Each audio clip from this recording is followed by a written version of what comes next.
لیکن یہ حکومت 1707 کے 150 سال بعد یعنی کہ 1857 تک قائم رہی، لیکن دراصل حکومت اور عمرہ دونوں طاقت اور سطوت، شان و شوکت کھو چکے تھے، ختم ہو چکی تھی۔ 19ویں صدی کے شروع میں مسلمانوں کے سیاسی تنزل کی زوال کی تکمیل ہوئی،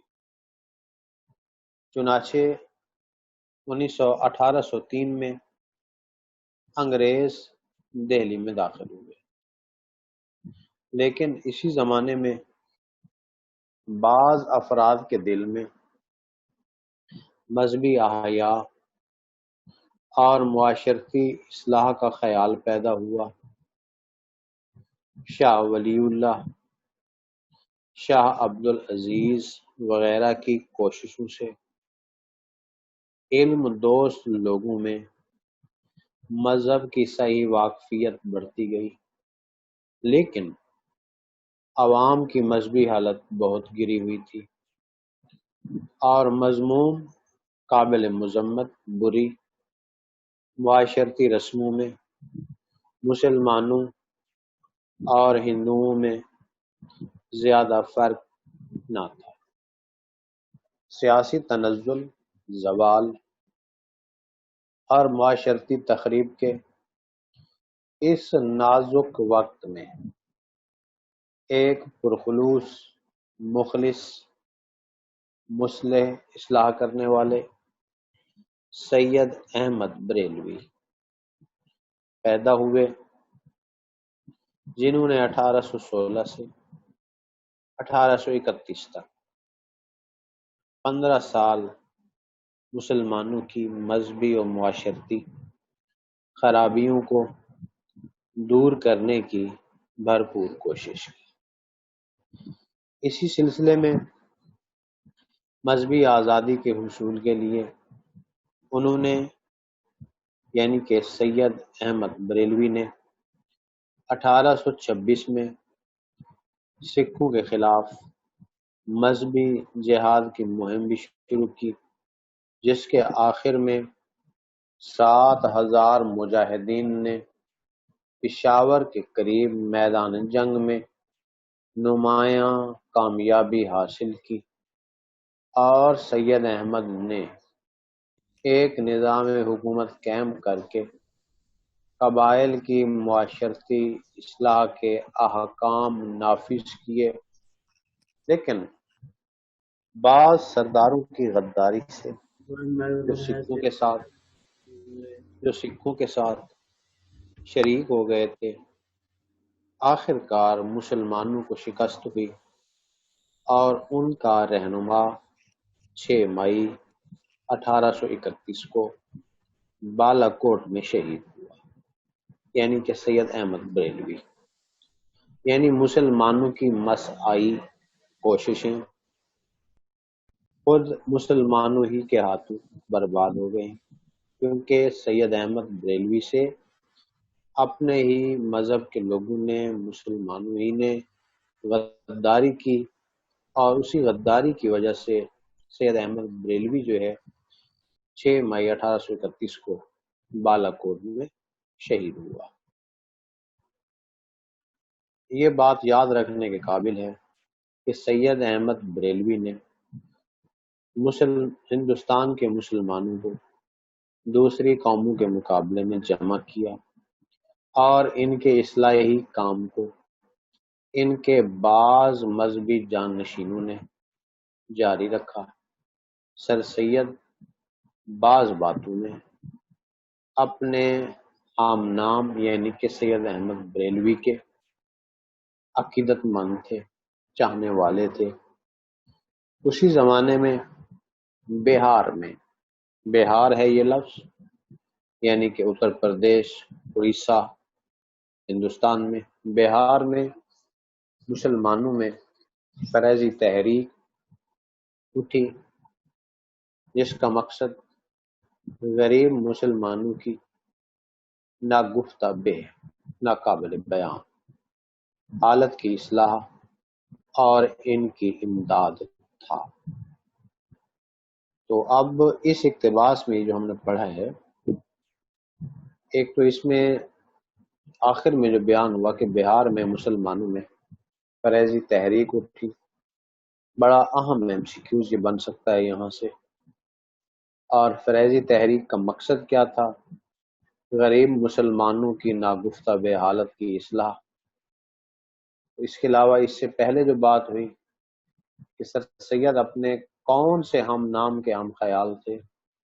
سید احمد بریلوی کے۔ باقی اس میں اس اقتباس میں اعداد و شمار رہے ہیں کہ سید احمد بریلوی نے کتنا عرصہ 15 سال مسلمانوں کی مذہبی معاشرتی خرابیوں کو دور کرنے کی کوشش کی۔ اگر یہ دورانیہ پوچھنا چاہیں گے تو یہ 1816 سے 1831 تک ہے، اور سید احمد بریلوی نے 1826 میں ہندوؤں کے خلاف مذہبی جہاد کی مہم بھی شروع کی، کیونکہ انہوں نے تحریک مجاہدین کا آغاز کیا تھا سید احمد بریلوی نے۔ اسی کے تحت انہوں نے 1826 میں سکھوں کے خلاف انہوں نے مذہبی جہاد کی مہم بھی شروع کی، اور کہاں کامیابی حاصل کی؟ 7,000 مجاہدین کے ساتھ پشاور میں۔ تو آگے جو اقتباس ہے، 1857 میں مسلمانوں کی رہی سے عزت بھی خاک میں مل گئی۔ یہ اقتباس تشریح کے اعتبار سے اہم ہے، جو آگے پڑھنے لگے ہیں ہم۔ 1857 میں مسلمانوں کی رہی سے عزت بھی خاک میں مل گئی۔ انگریزی حکومت یعنی کہ برطانوی حکومت 100 سال سے ان کی ذلت کے یعنی کہ مسلمانوں کی ذلت و رسوائی کے در پہ تھی، پیچھے پڑی تھی، پیچھے لگی ہوئی تھی۔ بتدریج آہستہ آہستہ مسلمانوں کی زمینیں اور عہدے چھین لیے گئے۔ اسلامی تعلیم کے ذرائع یعنی کہ عربی اور فارسی میں خصوصاً جو ہے مسلمان تعلیم حاصل کیا کرتے تھے، اس کو بھی انہوں نے ختم کرنے کی کوشش کی۔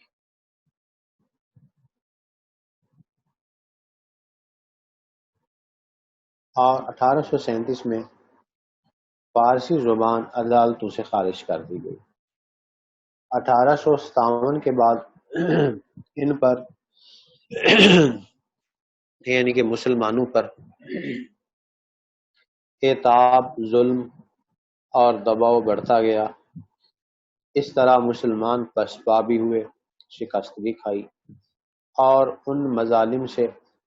متاثر ہو کر نئی حکومت یعنی کہ برطانوی حکومت اور اس کے اداروں سے بیزار ہو گئے، یعنی کہ اکتا گئے، تنگ آ گئے۔ ادھر ہندوؤں کی بے رخی نے ان کے زخموں پر، مسلمانوں کے زخموں پر اور بھی نمک چھڑکا، یعنی کہ تکلیف میں اضافہ کیا۔ اس ناگفتہ بے حالت میں یعنی کہ اس بری حالت میں ایک دور اندیش یعنی کہ دور کی سوچنے والا ہمدرد ملت اٹھا، جس نے اپنی مایوس اور پسماندہ قوم کو امید، محنت اور ترقی کا زندگی بخش پیغام دیا۔ یہ مرد خدا سر سید ہی تھے۔ یہ انہی کی جد و جہد کا نتیجہ تھا کہ گو ملک ہاتھوں سے گیا، ملت کی آنکھیں کھل گئیں۔ اب یہ اقتباس 1857 کی جنگ آزادی سے لے کر یہ مرد خدا سر سید احمد خان ہی تھے یہ اقتباس تشریح کے حوالے سے بہت اہم ہے، آ سکتا ہے تشریح کے لیے۔ اس اقتباس میں ہم نے دیکھا کہ مصنف نے باور کرایا کہ 1857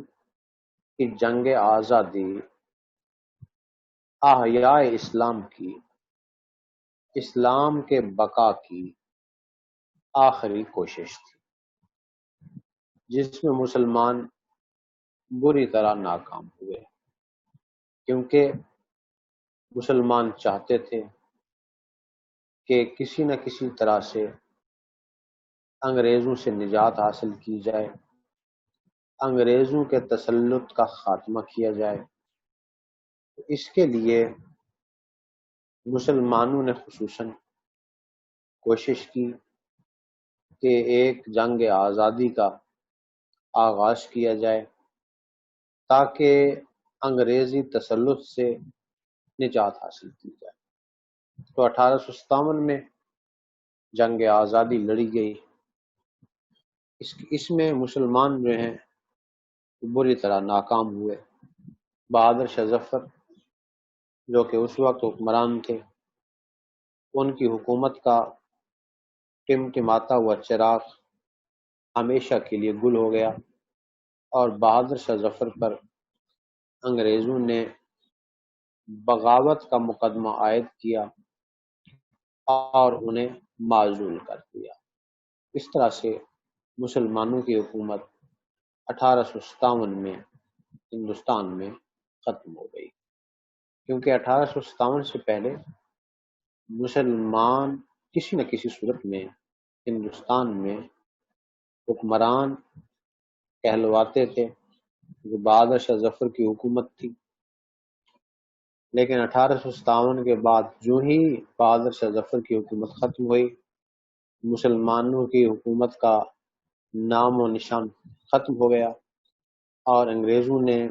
اس تحریک آزادی کو، اس 1857 کی جنگ آزادی کو غدر کا نام دیا ہے۔ حالانکہ انگریز جو ہیں یہ تو دیار غیر کے لوگ تھے، یہ برصغیر میں تجارت کے بہانے آئے تھے۔ یہاں کا ہندوستان کا انہوں نے کمزور سیاسی نظام دیکھا، امور سلطنت میں مداخلت کی، اور آہستہ آہستہ حکومت پر قابض ہو گئے۔ تو صاف ظاہر ہے کہ اس وقت حکمران جو ہیں وہ مسلمان تھے، اور انگریزوں کو ہمیشہ مسلمانوں کی طرف سے ہی مزاحمت کا سامنا کرنا پڑتا تھا۔ لہٰذا ان کی کوشش تھی کہ کسی نہ کسی طرح سے مسلمانوں سے اقتدار چھین لیا جائے، مسلمانوں کی حکومت ختم کر دی جائے۔ تو 1857 میں جو ہی مسلمانوں نے جنگ آزادی کا آغاز کیا تو انہوں نے اسے غدر سے تعبیر کیا، غدر یعنی کہ بغاوت کہا، اور انہیں یعنی کہ ایک بہانہ جو ہے ان کے ہاتھ آ گیا۔ تو ہوا یہ کہ مسلمان بیچارے جو ہیں انہیں شکست ہوئی، لہذا انگریزی حکومت جو 100 سال سے یعنی کہ جنگ پلاسی سے لے کر 1857 کی جنگ آزادی تک تقریباً یہ 100 سال کا دورانیہ بنتا ہے، تو انگریز جو ہیں مسلمانوں کو اپنے کنٹرول میں لانے کے لیے وہ جو انتظام کر رہے تھے، وہ 1857 میں وہ انتظام جو ہے ان کا مکمل ہو گیا، یعنی کہ انہوں نے مسلمانوں کی حکومت کو اپنے قبضے میں لے لیا، یعنی کہ مسلمان جو ہیں انگریزوں کے زیر اعتاب آ گئے۔ تو اس کے بعد آہستہ آہستہ انگریزوں نے مسلمانوں پر مظالم بڑھانے شروع کر دیے۔ جو ہی انگریز برصغیر پر قابض ہوئے تو انہوں نے مسلمانوں کو اپنی انتقامی اور ظالمانہ کارروائیوں کا نشانہ بنایا۔ مسلمان جہاں بھی بڑے بڑے عہدوں پر فائز تھے، انہیں ہٹا دیا گیا۔ مسلمانوں کے پاس جو املاک تھیں، جو زمینیں تھیں، وہ انہیں ضبط کر لیں، اور خصوصاً مسلمان عربی اور فارسی میں اپنی دینی تعلیم، مذہبی تعلیم حاصل کیا کرتے تھے، وہ بھی انہوں نے ختم کرنے کی کوشش کی اور آخر میں ختم کر دی۔ 1837 میں انگریزوں ہی نے عدالتوں سے فارسی زبان جو ہے وہ بھی خارج کر دی۔ تو انگریزوں نے مسلمانوں کو، ہندوستان کے مسلمانوں کو اپنے مذہب سے، اپنی اسلامی اقدار سے دور کرنے کی ہر ممکن کوشش کی، اور خصوصاً انہوں نے مشنری سکولوں کا آغاز کیا، کیونکہ ان کا مقصد یہ تھا کہ ہندوستان میں غلامی جو ہے اس کو طویل کیا جائے۔ اب مسلمانوں کے پاس حکومت نہیں ہے، تو انگریز یہ چاہتے تھے کہ کسی نہ کسی طرح سے مسلمانوں سے ان کی روایات بھی چھین لی جائیں، ان کا مذہب بھی چھین لیا جائے۔ اس طرح کے انہوں نے ہتھ کنڈے استعمال کیے، جس سے اسلامی روایات کو شدید دھچکا لگا، لیکن مسلمان جو ہیں، مسلمانوں نے ہمت نہیں ہاری۔ مسلمان جو ہیں وہ انگریزوں کی چالوں سے واقف تھے، اور ہمیشہ وہ آواز حق بلند کرتے رہے، ان کے خلاف بغاوت کرتے رہے۔ تو جنگ آزادی میں ناکامی کے بعد جہاں انگریزوں نے مسلمانوں پر ظلم و ستم کے پہاڑ توڑے، وہیں مسلم تشخص کو بھی ختم کرنے کی انہوں نے کوشش کی، اور ہندوستان میں انہوں نے مختلف ادارے قائم کیے، اصلاحی کام شروع کیے۔ وہ کام بظاہر اصلاحی تھے، لیکن در پردہ مسلمانوں کے خلاف وہ سازش تھی جس سے مسلم تہذیب کو خطرات لاحق تھے۔ تو ہندو جنہوں نے مسلمانوں سے وعدہ کیا تھا کہ وہ اس تحریک آزادی میں، جنگ آزادی میں، یعنی کہ 1857 کی جنگ آزادی میں مسلمانوں کا ساتھ دیں گے، لیکن جو ہی جنگ آزادی کا آغاز ہوا تو ہندوؤں نے ہمیشہ کی طرح مسلمانوں کو دھوکہ دیا اور تحریک آزادی سے انہوں نے علیحدگی حاصل کر لی، اور انہوں نے انگریزوں کو کہا کہ ہم تحریک آزادی میں قطعی طور پر شامل نہیں تھے۔ تحریک آزادی مسلمانوں کی طرف سے شروع کی گئی تھی، یعنی کہ ہندوؤں نے ہمیشہ مفاد پرستی اختیار کی، اور اس مشکل حالت میں، اس کٹن حالت میں مسلمانوں کو تنہا چھوڑ دیا، یعنی کہ ہندوؤں کی شاطرانہ چال سے مسلمانوں کو شدید نقصان پہنچا۔ صاف ظاہر ہے کہ پھر ایسی حالت میں،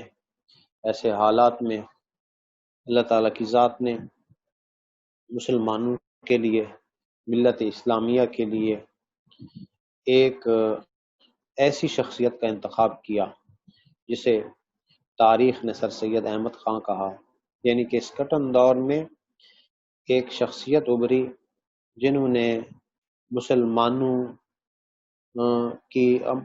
مسلمانوں سے ہمدردی کی، ایک مسیحا بن کر آئے، اور اس مسیحا نے، یعنی کہ سر سید احمد خان نے مسلمانوں کی پستی، مسلمانوں کا زوال دور کرنے کے لیے انہوں نے ایک تحریک کا آغاز کیا، جسے عرف عام میں علی گڑھ تحریک کہا گیا، اور یہ علی گڑھ تحریک